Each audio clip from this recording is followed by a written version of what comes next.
Broadcasting from the business capital of the world, this is the Podcast Business News Network. Welcome back, everybody. If you'll excuse me, I'm in the process of reading about his book. I didn't even know he had a book. We've been together a number of times. It's been a little while. And I guess I have a lot of catching up to do with John Riggio. He is a prominent architect in the New York area, serves neighboring states as well within that work. But he has also had a career as a tennis pro. I would never put the two of those together. That's what makes him unique. And that career started years ago when he was much younger. We're going to dig back into the tennis side of John, who joins us once again here on the program. Hi, John. How you doing? Great. Thanks, Steve. How are you? Doing well. I want to get deeper into the book in just a moment, but since it's been so long since we talked about your life as a tennis pro legend, let's go back there. At what age did you start really attaining that pro status? How old were you? I was really just 9 years old when my pro shop was able to make me a pro and put me down as a pro prospect. And that's really when it all started. Of course, I learned how to play tennis when I was younger, maybe 4 years old, going with my family to the tennis courts. Mm-hmm. And I think my father noticed that I had playing ability from there too. He thought maybe I would become a pro tennis player. And then just 1 year after my father had passed away when I was 8 years old, then at 9 years old, just the next year, I got into that whole thing with getting this Prince tennis racket, and my mother bought the Prince tennis racket. It turns out it was at a pro shop, and when I bent the racket, the pro shop noticed that I was very strong and was probably going to make it as a pro tennis player, and that's what really started it. A broken racket. Yeah. That's amazing. Wow. There's so many things I'm remembering from the last time we got together, which was a while ago. And it's coming back to me now. The people that you met along the way, the sponsors. Let's go with the sponsors. There were some pretty major sponsors, Mitsubishi. Tell us about some of those those companies that had faith in your tennis career. Yes. I think just starting from the age of 9, I had my pro stop with Patrick Mulrooney. Then after that, I added on my coach from middle school and high school, Anthony Cambria. And then from there, they then added on Prince tennis racket. Then the next jump from there, which I might not have said back in June of 2023 when we last talked about this, was Richard Branson was the next lead sponsor. When I was on Virgin, the Virgin Empire, if you will. That's correct. Yes, Sir Richard Branson. Yes. Wow. And that is when I won the Fisher Open, and he was present to see me win that. Then after that, my contract was sold to the lead sponsor, Gloria Vanderbilt. And from there, I then went over to Sutton East in Manhattan, where I played a few years there and was doing excellent. And then what happened was the contract had to get sold because of some problems with keeping the contract renewed. So to renew the contract, it was just became easier to sell the whole contract, which was really sad. Gloria Vanderbilt was doing great. She really liked sponsoring me. But then it was sold to Ross Perot, who was the lead sponsor. And from there, that whole tennis playing then went over into Long Island at the SUNY Old Westbury campus. And I played there, and I had already described playing all the players from the Japan team and from the Pacific, including all kinds of teams like South Korea, the Philippines, Guam, Indonesia, things like that. And then from there, the Japan Mitsubishi bought my contract, and they were the lead sponsor. So they owned it. And then from there was this little startup delay. It took a while for things to get going. added on Adidas and then Reebok, and Reebok from Britain. They were the lead at that time. So what happened was with Reebok, we were getting much closer to really getting me back on the court playing in those tournaments. So what happened to really give it a boost? I had to call some of my previous sponsors, and they referred me over to Leona Helmsley, and Miss Leona Helmsley was able to take on the contract. And the contract at that time was $120 million. Wow. So that whole thing eventually turned out to go up from $120 million all the way up to $140 million plus, because we started off that buy over with a monthly lease. They went for a monthly lease with some profit sharing, so everyone made money. Mitsubishi made money, Adidas, Reebok, that everyone made money on the whole thing when we playing. And I started playing. I was back winning tournaments again. So I think from when we had talked back in 2023, I didn't remember this whole story, but I was back winning again. Leona Helmsley was very nice. She was hoping I could even get a nice marriage, maybe even go into the hotel industry for work. And at this time also, I was also just at the point of in my profession getting licensed as an architect. So that was really good, and I liked all her offers. I was going ahead with all of them. And then that contract unfortunately had to end because of her husband's passed away. He was very old, and the my contract was passed in the will to Mr. Helmsley's children. So one of his um, children did take the contract, and then I started playing for him. I started playing for one of the Helmsleys. So unfortunately, the owner Helmsley couldn't continue the contract, but they tried to continue it on with one of the Helmsleys instead. And I continued to play some. There was some intermittent stops in between that point. Maybe Leona Helmsley had a lot of years experience with sponsoring sport players. He knew how to take that whole thing over. And then heading over with Mr. Helmsley, what happens is it ended up getting sold. So he ended up selling it to the Kellogg's.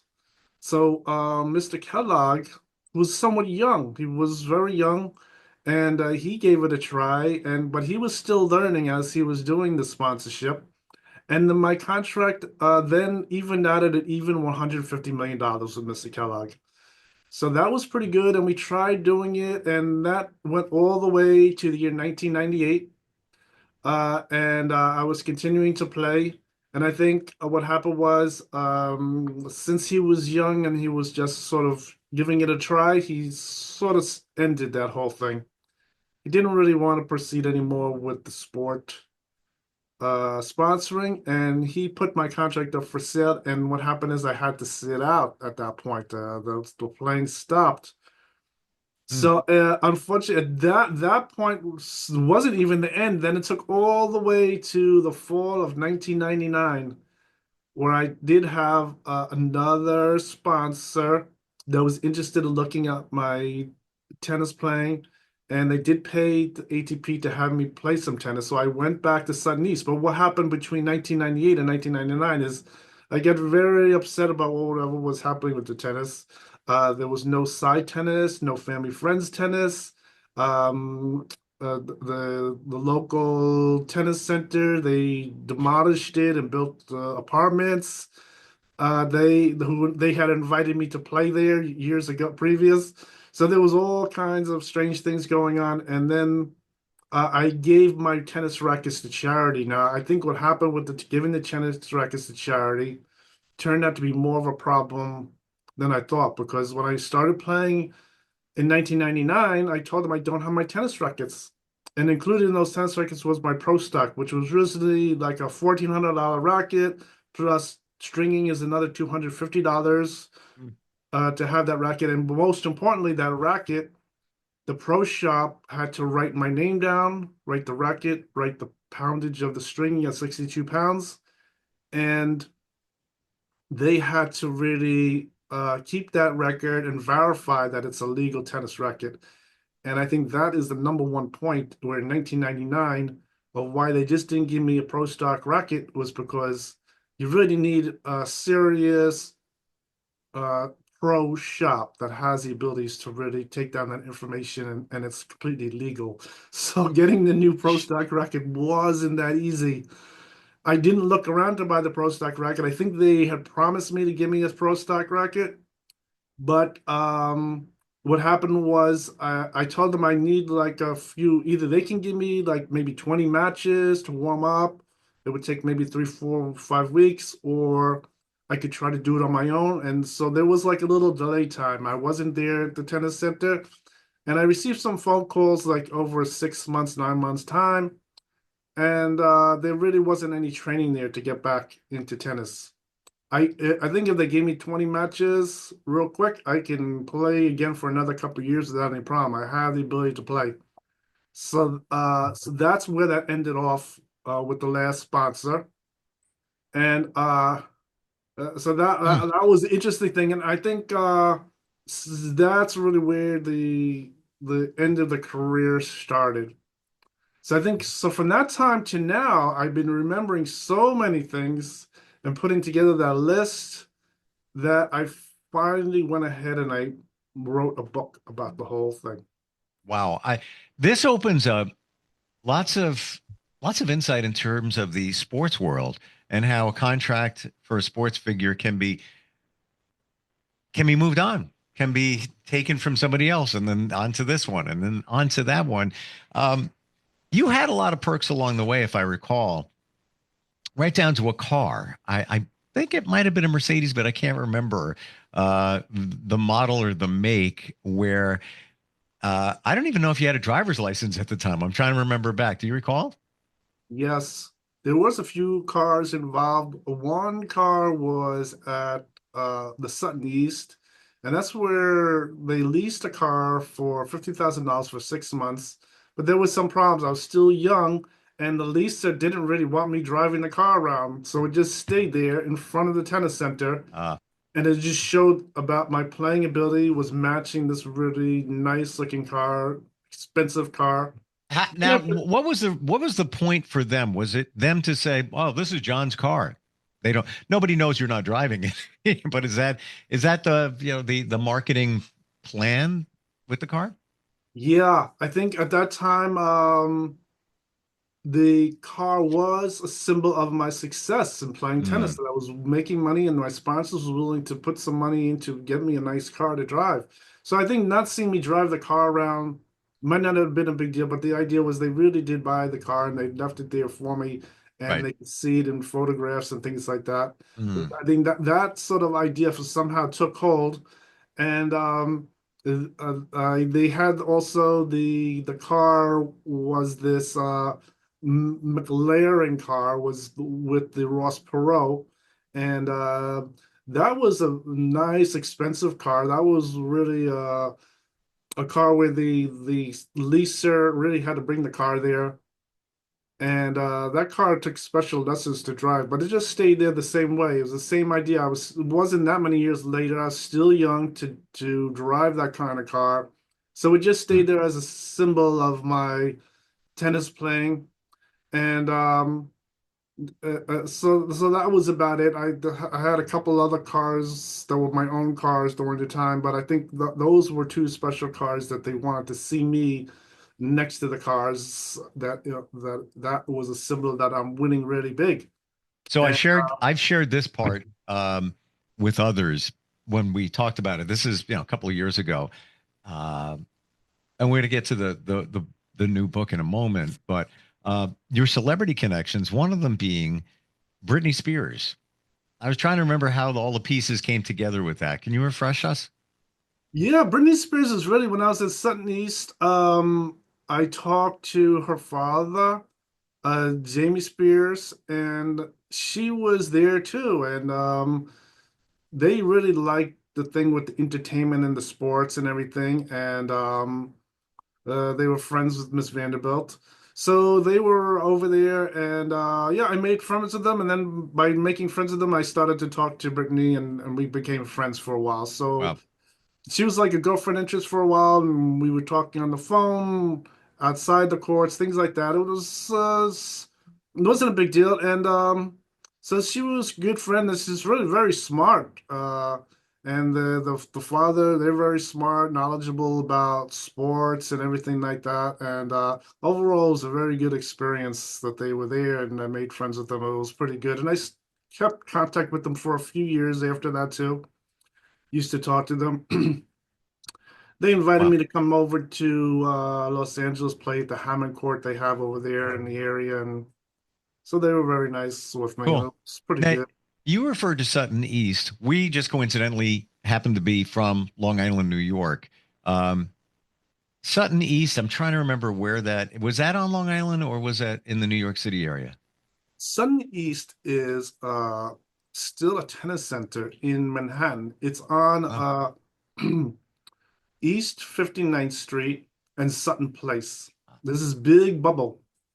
The big bubble, it has like maybe five tennis bubbles inside the bubble. Wow. And one of the bubbles was my bubble. And that whole entrance where it says Sutton East, I have some pictures I could show you on Facebook. I'll show you the entrance of it. Oh, in fact, let me share it now. Let me enable you to share a screen so we can take a look at that.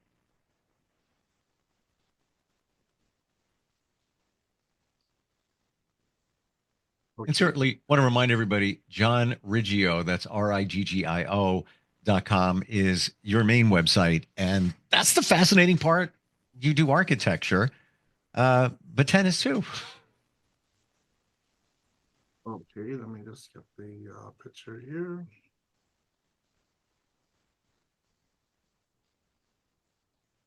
Okay, that's the wrong one.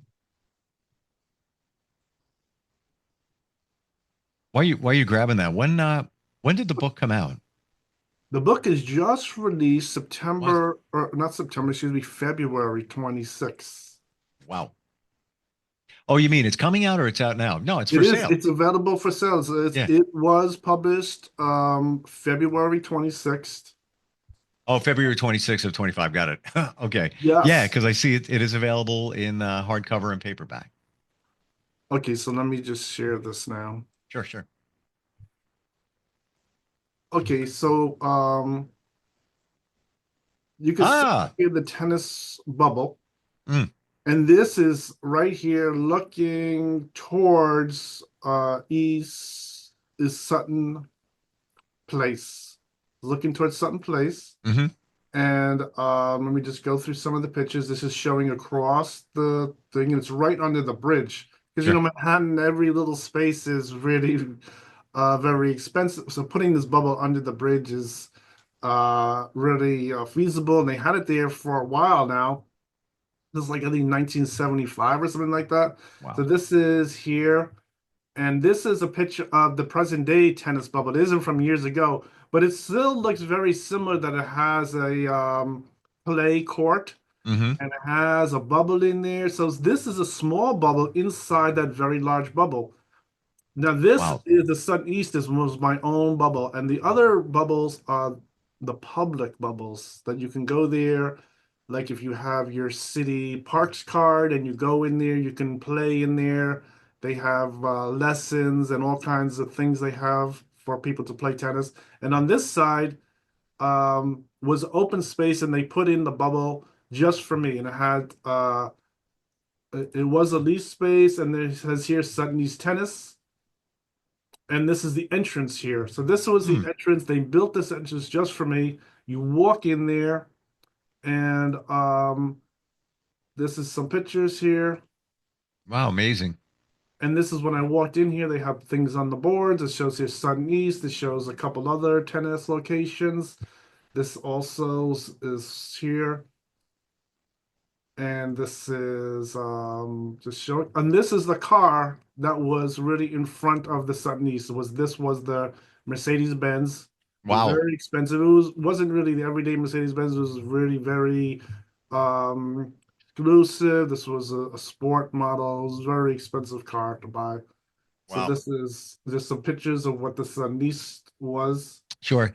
How I tempting that must have been that to receive a vehicle like that, but you can't really drive it. Like it's especially a young guy. What a tease. Yeah, yeah. I went down there to the lease company too, and I discussed some of the cars with them. And it was a little like one of those movies. You go there and they have all the exotic cars there, and I discussed a few models. I think they just sort of selected that particular car. There was a black, really expensive sport Mercedes like that, and so I had talked to them about some different cars, leasing them and things like that. And so they decided on a car and it just stayed there. I think if you look at this, you see there's this side street over here. What's happening here is I used to park my car right around the corner over here. And then I also used to take the subway there. So I used to take the subway and walk around over here. The apartment building over there is where they used to have sort of like a Airbnb where you could go there. They could rent the apartment. They could stay there. And then when the match is ready, they just walk out. They come down the sidewalk here and go into the club. So they don't have to hang around here. This facility didn't have all of the showers and everything for the visiting player. So what happened is they had it where they could stay in their own apartment and then walk into here. I think this whole thing with the tennis bubbles is also new technology. So I think the tennis bubble, everyone including myself was really saying that the tennis bubble technology can get it developed a little, go up maybe another 10 feet before and have maybe a two-story entrance and with separate lockers, separate off-street parking and separate entrances and two grandstands. Now, what's happening here? This is where, let me just move this picture to this area. This is where they had the grandstand that is now in Times Square. They built the grandstand over here. Wow. So the grandstand was an idea to get general admission. Some of my friends from home, I invited them to come watch me on the grandstand. They came here, they paid the $8 or something like that, and they watched it. They had a flat screen television to see the whole thing, and I could hear them cheering and everything. So that was the how that started. And like what happened with that is it was such a big success that they had to remove it.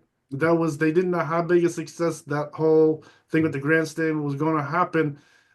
Since it was such a big success and people were all over the tennis thing, they had to ended up moving it because it was too big for the size of the property and the different things they have around the property. So that's what happened with the Incredible. grandstand. Of course, after that, I told you what happened with they made plans for a tennis center or really multi-use stadium. And that stadium was designed by the same architects that did the three stadiums at the National Tennis Center in Flushing. They had built three stadiums at one time, approximately like around 1988. They had the same architects make the plans for the new stadium that was going to Sure. go over in the Polo Grounds. Well, I'm looking at, we're just out of So, time. I just want to remind everybody, just fascinating the history that goes along with this. You know, we're talking about your tennis career, but it just translates to history, including the biggest city in the world, New York. yes, My, also if I could just share the front of this book. I think you could see here it's right on Amazon. yep, And the book is called My Own Court, The Life Story of Tennis Legend John Riggio. And this includes my tennis from when I was young. It includes some background about my parents and family. And then it includes things like the prince knighting me. It includes my architect profession, my getting married. And it goes to the present time to where I went to Japan and I met with Mr.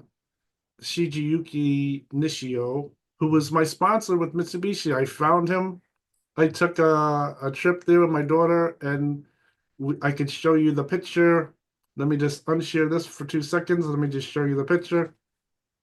Um, Going to here, photos, and I have it right there.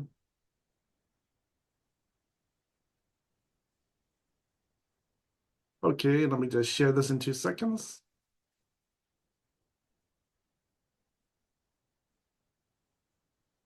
Okay, so I think you can see the picture. This is me on the left and Mr. Shigeyuki on the right.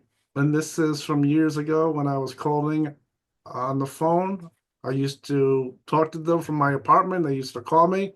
Wow. And he is also a professional tennis player in Japan. He's very famous. And he's interested in making some podcasts also. So I'll have to talk to him again and see if we can Love arrange it. a podcast. Fantastic. Maybe get you guys on. That'd be great. God, thanks for sharing all of this today. Congratulations on the book. Available on Amazon, hardcover, paperback as well, and lots to talk about next time we get together. I really appreciate it. You're welcome. Thanks a lot, Steve. It was good talking to you. You too. We'll be right back.